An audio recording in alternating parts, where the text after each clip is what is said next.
2 weeks ago, my entire world was shattered when my wife Jill sat me down in the living room, her usual serene face now clouded with guilt and remorse. The scent of cigarette smoke hung in the air, a telltale sign that she had been trying to calm her nerves before this conversation. She spoke in a shaky voice, telling me we needed to talk. My mind raced with worry, wondering what grave mistake she could have made. Had she lost something valuable? Damaged the car, but nothing could have prepared me for what came next. Jill confessed to having an affair, a month-long affair that I had no inkling of. The shock and betrayal washed over me as she explained how it had all happened in November and ended in December. She could have hidden it forever, but her guilt got the best of her, and she decided I deserved the truth. Tears streamed down her face as she showed me how she had cut off all contact with the other man on every platform imaginable. In their chats, she only spoke positively of me and acknowledged the wrongness of her actions. My heart ached with pain and confusion as I struggled to come to terms with the devastating truth. The details of the affair, while not important in itself, were still shocking to me when I first heard about it. Jill was always a person of high morals and strong principles, her motto being that the world may be a difficult place, but that's no excuse to be a shitty person. She always strived to do and be better, but in this instance, she faltered. At first, I couldn't fully grasp the gravity of the situation. I tried to console her and assure her that we could fix things if she was truly remorseful. But then it dawned on me, one of us had to leave for a while. Jill went to stay with her sister. We made an agreement that only my parents and her sister, since they have no living parents, would know the truth. Jill faced criticism from those closest to her, but there was also a deep sadness that hung over everyone involved. The silence in the spacious apartment is deafening as I lay alone in a bed that feels too big for just one person. According to her sister, Jill spends most of her days in bed, barely eating or leaving the confines of her room. We exchanged brief messages, but we still haven't met since she moved out. She assures me that she will accept whatever decision I make and is willing to fight for our marriage, but also understands if I choose to end it. Despite everything, I have yet to take any action or even contact a lawyer. Instead, I am consumed by a hollow emptiness and sorrow over losing my wife and best friend so suddenly. All I want is to find a way to forgive her if I can, but I am at a loss for what to do. The only hint of anger that stirs within me is directed towards the fact that if she had just kept her secret and not confessed, we wouldn't be facing this turmoil now. My thoughts are like a swirling storm with no clear path forward. Update number 1. Feeling overwhelmed and unsure, I watched as she packed her bags and moved out to her sister's place. She had quit her job in the hopes of repairing our marriage, but she also understood if I was done with her. At this moment, a mix of emotions swirled within me, 90% wanting to try and forgive her, yet feeling stuck due to how soon it all happened. My mind raced with thoughts, and my heart heavy with conflicting desires.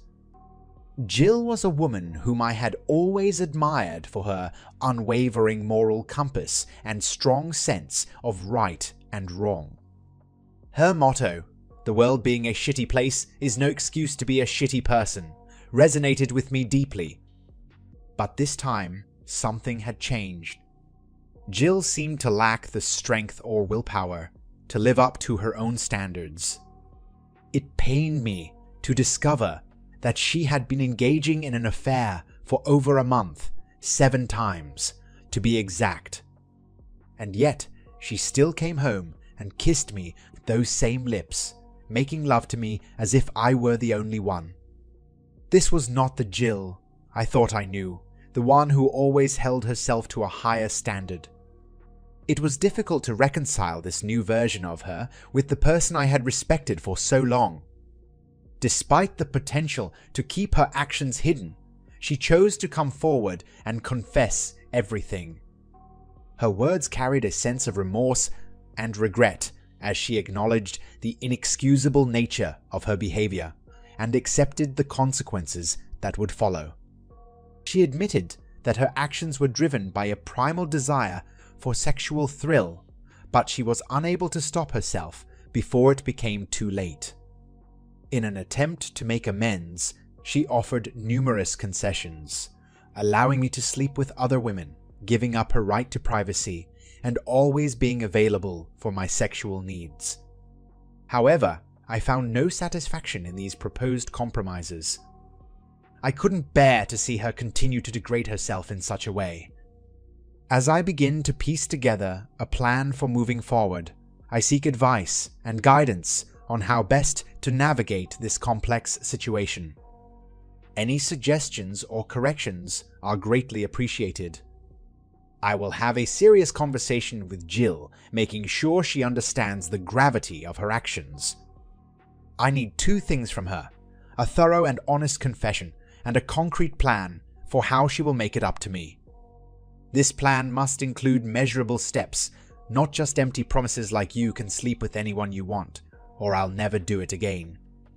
I want to see the strong, confident Jill that I fell in love with, not the weak and apologetic version I've seen lately. While I won't take her back immediately, I will make it clear that we are heading towards separation, and I will be consulting a divorce lawyer to begin drafting papers. I will explain to Jill that this is not meant to hurt her or punish her, but simply to protect myself from being hurt again. She needs to understand that her actions have deeply betrayed my trust and caused me pain and suffering, leaving me rightfully afraid of her. If we do decide to work on our marriage, there will be no going back to the way things were before. We will both need to put in effort and commitment to rebuild our relationship. While I don't want to constantly monitor her every move, she will need to earn back my trust by being transparent and accountable for her actions. Any doubts or concerns I have must be addressed immediately with proof. I welcome any advice, opinions, or comments on this matter as well. It's important for us to communicate openly and honestly as we navigate through this difficult time. Update number 2.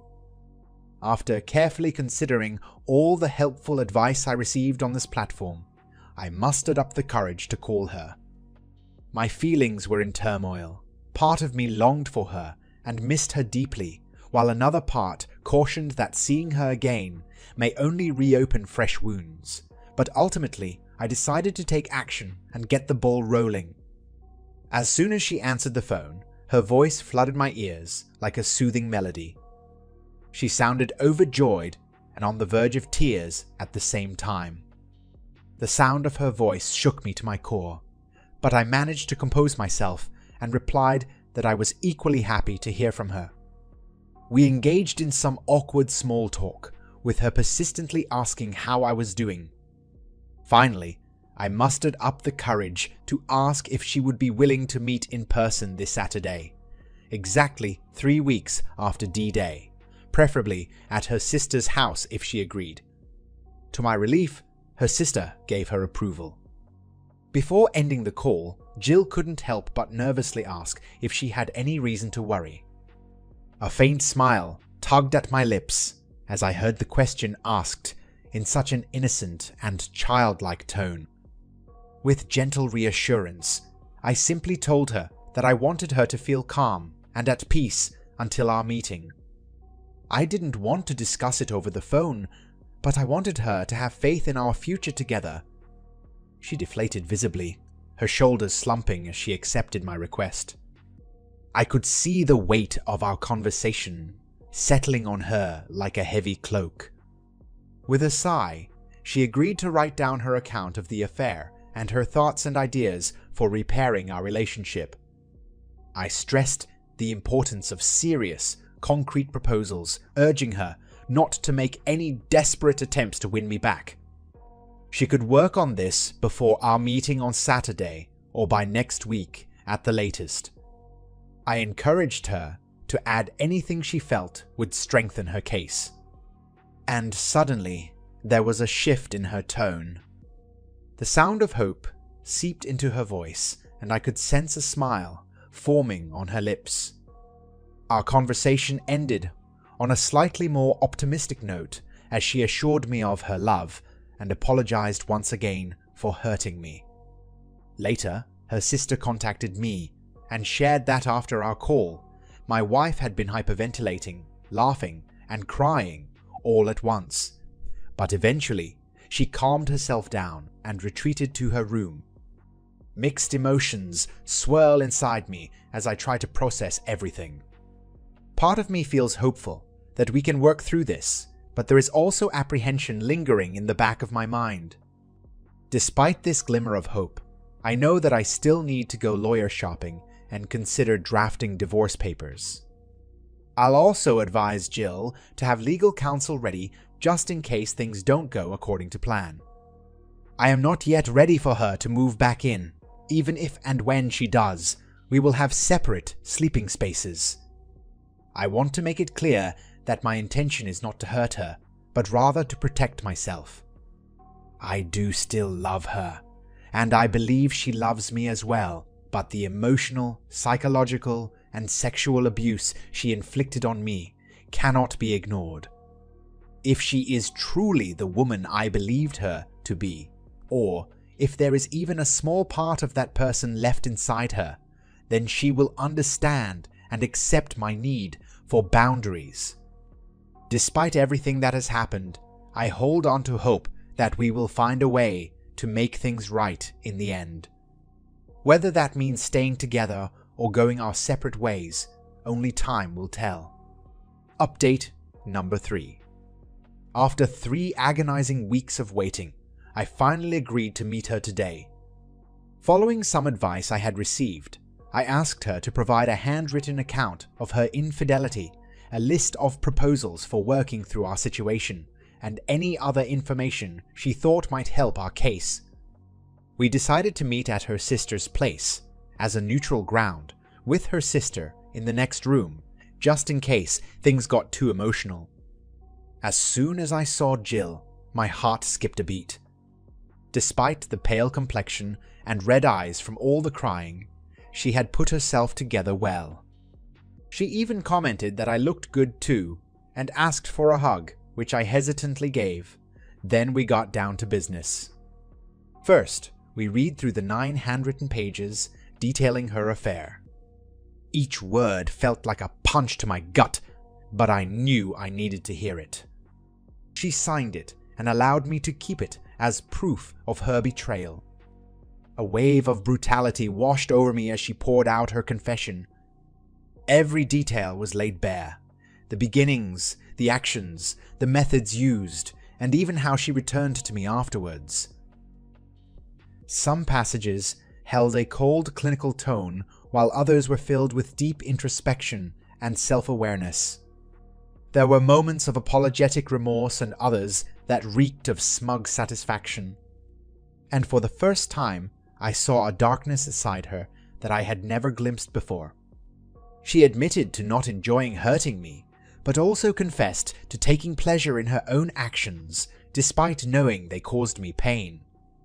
This revelation disgusted her, and she spent days wallowing in guilt before finally deciding that I deserved to know the truth. After her confession came a list of proposals that she deemed concrete and realistic.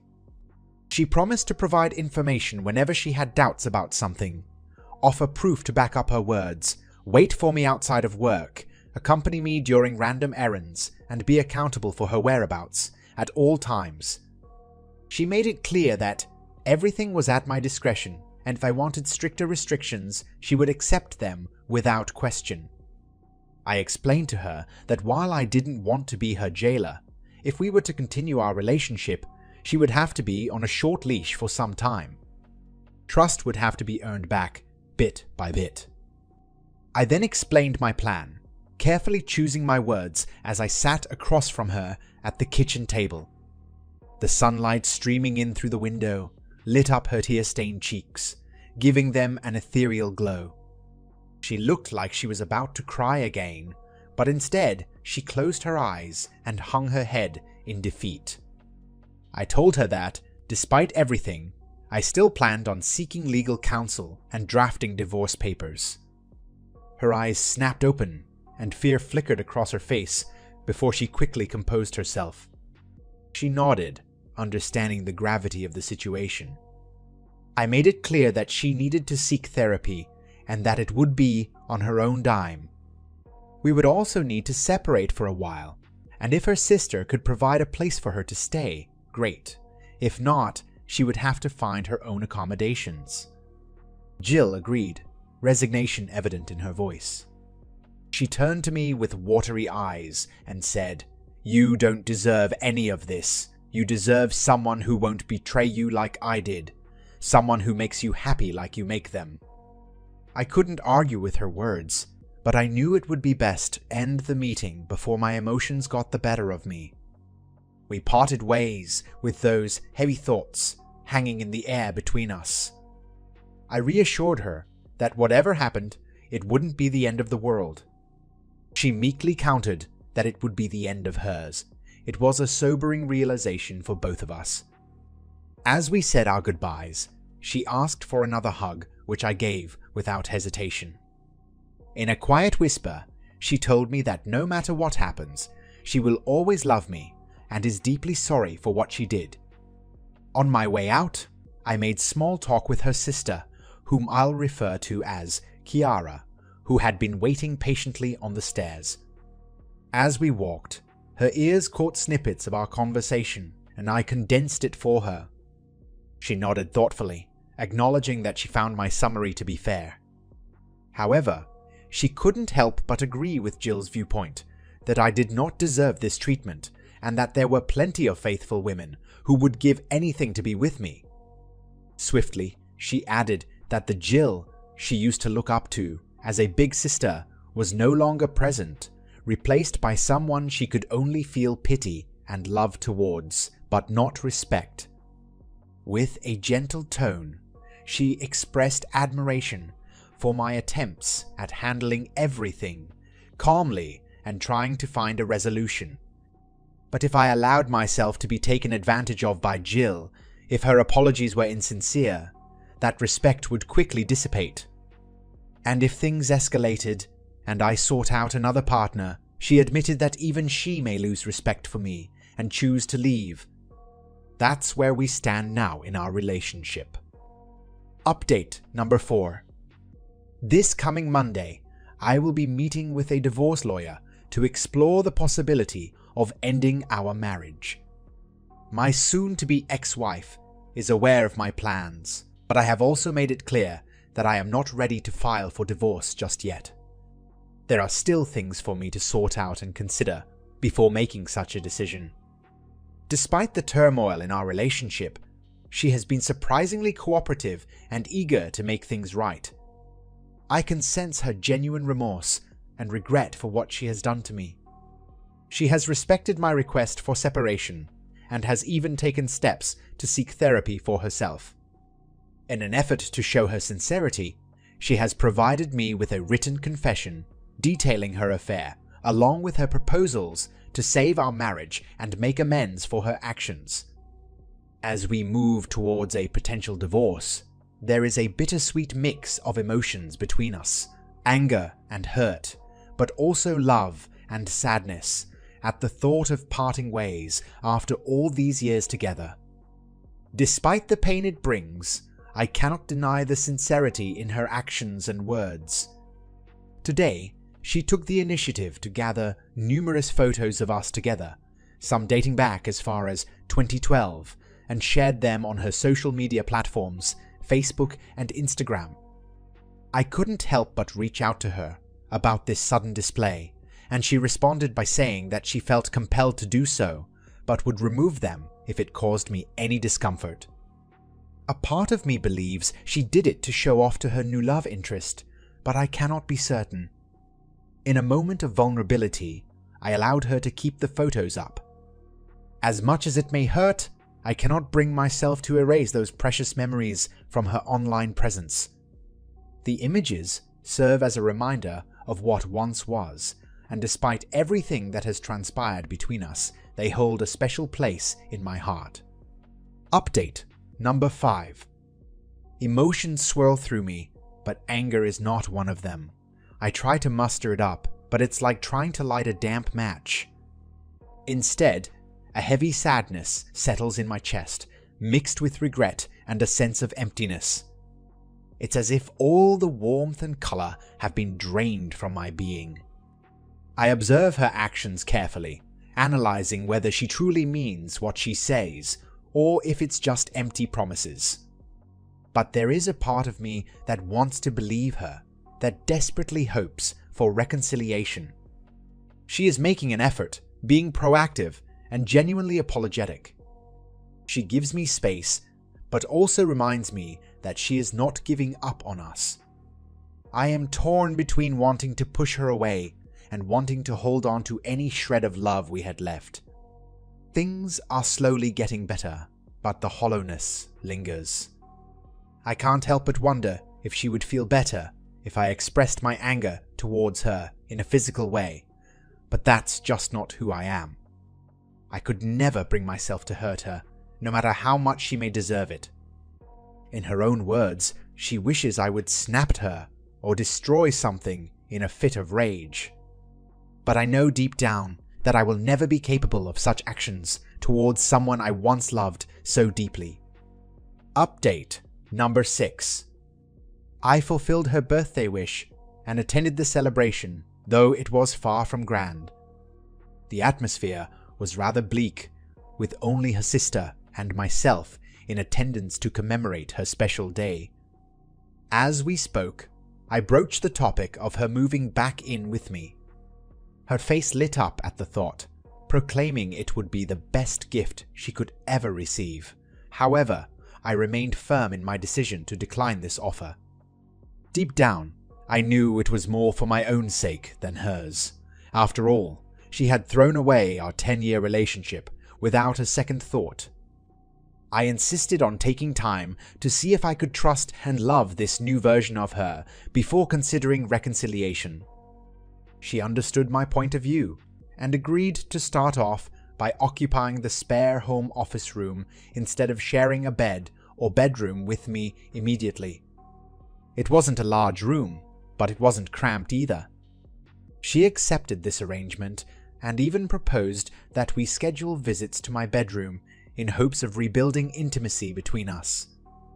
I remained cautious and reminded her that I needed my personal space at times, no questions asked. One concern that weighed heavily on my mind was her lack of income. I expressed my reservations about potentially having to financially support her if she couldn't find a new job soon enough. To my relief, she reassured me that she had plenty of savings to contribute towards household expenses, and would also be willing to be a stay-at-home wife if I desired. Her words, "Now my full-time job is saving our marriage," struck me as overly melodramatic. Despite my doubts, there were moments where I caught glimpses of the old Jill, who I had loved deeply. These reminders prompted me to give our relationship another chance.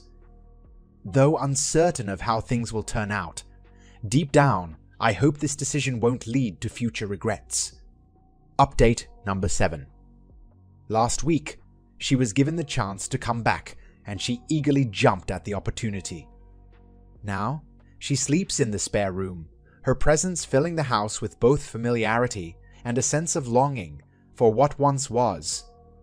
She timidly asked for the possibility of visits to my room, a desire for reconciliation and rebuilding intimacy evident in her eyes. I replied that we would see with time, not wanting to make any promises or give false hope. She is determined to do everything in her power to win me back, her actions and words exuding a sense of determination and regret. And while I may still hold on to feelings of resentment and hurt, she does not take it personally and continues to do all the right things. Tonight, we shared a meal together and watched some mindless TV, trying to fill the silence with something familiar. But as the night wore on, I couldn't help but feel exhausted by it all and retreated to bed early. She insisted on a goodnight kiss, her lips soft against mine like they used to be. She lingered in the living room for a little while longer before eventually retiring to her own room. And now, as I lay here in the quietness of the night, my thoughts are filled with uncertainty and hope. With each passing day, I can only pray that things will get better and we can slowly rebuild our connection, piece by delicate piece. Update number 8. 10 days have passed since she returned, and while they may seem like a short amount of time, it has been full of progress. We are both putting in genuine effort and making strides towards reconciliation. I have reclaimed the bedroom as my own, and she has taken the spare room, but we still attend individual therapy and couples counseling to work through our issues. Despite all that has happened, she is giving her all to win me back. She has been incredibly open and honest about her motivations. It is not just because she loves me, but also because our marriage is all she has left. Her career of over a decade is gone, along with her friends who have turned their backs on her. Even her own sister has cut ties with her. She didn't share this for pity, but as a truthful assessment of her current state. There are moments where I almost forget the pain and betrayal from before, and things feel almost as good as they did before. This past Saturday, we spent the whole morning at the shooting range, just like we used to when we were younger.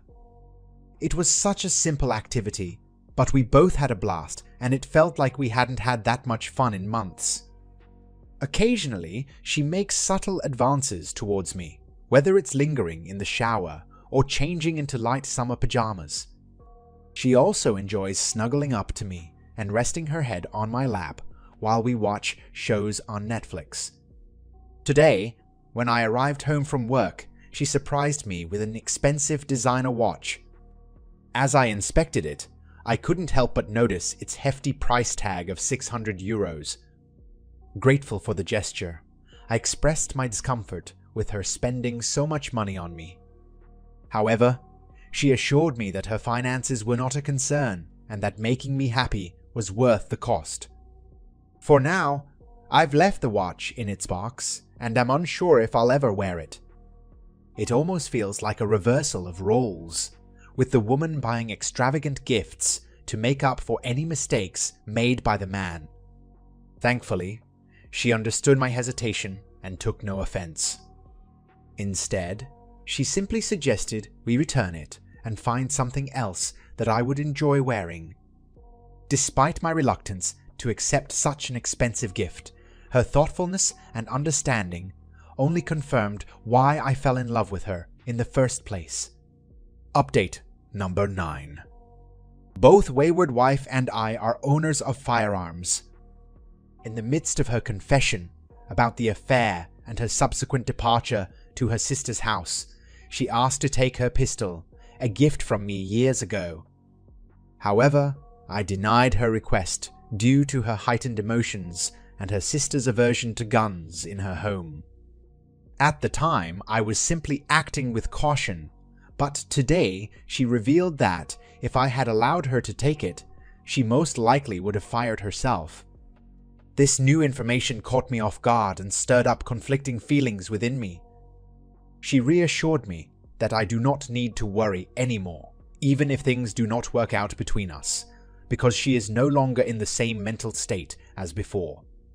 She also wanted me to know that she was not saying this to manipulate or garner pity from me, but rather out of gratitude for my continued care despite all that has happened. I am unsure of how to process this revelation. While we are making progress in reconnecting, this is certainly something we will need to address in our counseling sessions. Update number 10. My partner, the wayward wife, was always the one in charge between us. Whether it was because of her age or her past career as a cop, she had a strong and assertive personality. However, things have shifted and she has become withdrawn and almost submissive. Now, I am the one taking control, and it can be overwhelming at times. I try my best to treat her with fairness and kindness, and she is understanding when I need space. Occasionally, we discuss her affair, which makes her feel ashamed, but she remains honest about it. She takes full responsibility for her actions and acknowledges that cheating was not the solution to any issues we may have had. Wayward Wife is constantly worried about our future together and is determined to work on fixing our relationship, knowing that it will take time for us to heal. Update number 11. 4 months have passed since the dreaded D-Day for us, but the pain and confusion still linger like a thick fog. Emotions that were once numb have started to surge in the last couple of weeks. I never lose my cool, but I can't help but let my wayward wife know when I feel anger, sadness, or just plain numbness. We've had countless talks about everything: our marriage, her infidelity, and what we want for our future. When discussing her physical affair, I push for details, wanting to understand every aspect of the betrayal. In these moments, she becomes visibly emotional, and we often end up consoling each other, or simply holding each other tight while she whispers apologies. But then there were a few talks that took a different turn. They became more intimate, with lingering gazes and gentle touches. Once, she even initiated lovemaking, and I welcomed it with open arms. On another occasion, after drying her tears and comforting her, I took the lead and she reciprocated with fervor. It was some of the most intense lovemaking we had ever experienced together, leaving us both confused and questioning our actions. Could this be hysterical bonding? Can it happen months after D-Day? Has anyone else experienced something similar in their journey toward healing? Update number 12. Despite the inevitable ups and downs of our relationship, things have been going relatively well. However, we continue to sleep in separate bedrooms.